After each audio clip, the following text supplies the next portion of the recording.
és un tema tabú perquè molesta, i molesta per allò de la moral, no? Perquè dins de les diferents religions majoritàries és un tema que molesta per no sé quina interpretació se fa dels textos i pues, com menys n'hi hagué millor, com menys se'n parla millor i si ne coneixes algun, pues, algun homosexual o alguna lesbiana o alguna persona que ha d'aquest moviment, se la respecta relativament, però sense que la cosa es faci el menys pública possible. I al final és això que ells parlen de respecte, però en realitat no és un respecte perquè no s'està respectant a la persona. Llavors, dins del que és l'escola pública, jo crec que falten referents. Per exemple, nosaltres aquí a França tenim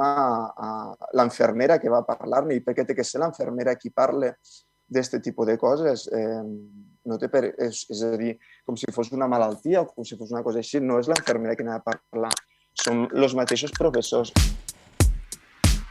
Jo crec que l'escola és una extensió de la societat, de com som les persones en general a una societat, i la societat és una extensió de l'escola, o sigui, diguéssim que són com dos elements que es retroalimenten constantment, i jo posaria el focus, a part de les polítiques públiques, sobretot en el professorat, no? Perquè al final són les persones que estan al dia a dia a una aula i són les persones que transmeten també les seues pròpies pors o les seues pròpies inseguretats o el seu propi sistema de valor als alumnes, no? I crec que, com comentava abans, les persones més petites, joves, menudes, són moltes vegades les persones més indefenses, no? I les que hem d'intentar protegir i sobretot respectar molt la identitat. Jo quan penso en aquestes persones també me situo jo a l'època escolar i realment sento una mica de llàstima, no?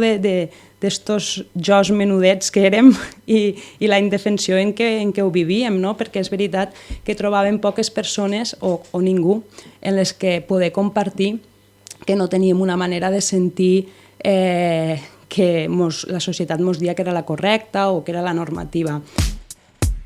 Bueno, jo no sabia com el meu entorn podia reaccionar a això, però el que tenia clar és que no era el meu problema, sinó que si la cosa no fos, és a dir, si la reacció fos dolenta, el problema era seu, i el problema es quedava a Ulldecona i jo a Barcelona feia la meva vida. Al final no va ser així, perquè al final jo vaig arribar a la conclusió que era més la pressió que jo em ficava a mi mateix del que podria dir la gent o de com reaccionaria la gent, que no de com la gent va reaccionar en realitat. Al debat de 22, que van tenir aquí, el debat de Sasebre 22, que teníem de convidats a gent de la diàspora ebrenca, en la que tu també formes part, Anna, pues se va dir, perquè el programa estava dedicat a la gent que se n'havia anat fora, i en un moment donat una persona dels oients va dir que pot ser que en els ambients així rurals se sentia més pressió quan eres diferent, diguem-ne, de la norma establerta, i que a lo millor el sortir fora te permet major llibertat, no? Com ho veieu vosaltres, això? Sí, jo ho veig claríssim.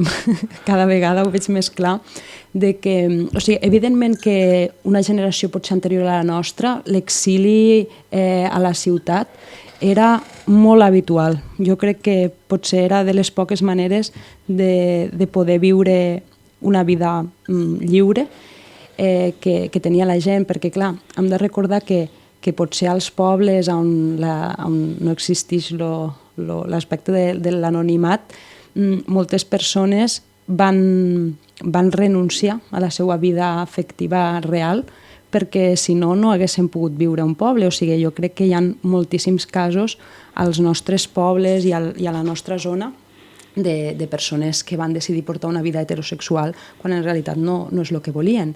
Clar, nosaltres hem viscut una generació en què ja, pel que comentàvem dels referents, han pogut expressar més la nostra manera de ser, però jo crec que encara, en moltes ocasions, encara ens han vist com impulsats a anar a la ciutat, de manera conscient o de manera inconscient, perquè pot haver gent que digui, però sí, se pot viure perfectament a les Terres de l'Ebre sent LGTBIQ. Evidentment, se pot viure superbé. A més, hi ha una associació que es diu LGTB Ebre de fa ja, no sé, 8 o 10 anys que ha fet una tasca superbona, perquè recordem que abans de l'associació no hi havia cap organisme de suport a les Terres de l'Ebre i ara l'hi ha. Però sí que és veritat que moltes vegades tenim com una sensació potser més inconscient com de voler trencar una mica en l'herència o voler sortir fora per començar una nova vida. Ja et dic, jo crec que és més inconscient que conscient, però passa. Això una mica més la sensació de coses més intangibles, però després és veritat que viure a la ciutat te permet conèixer a molta més gent com tu, no?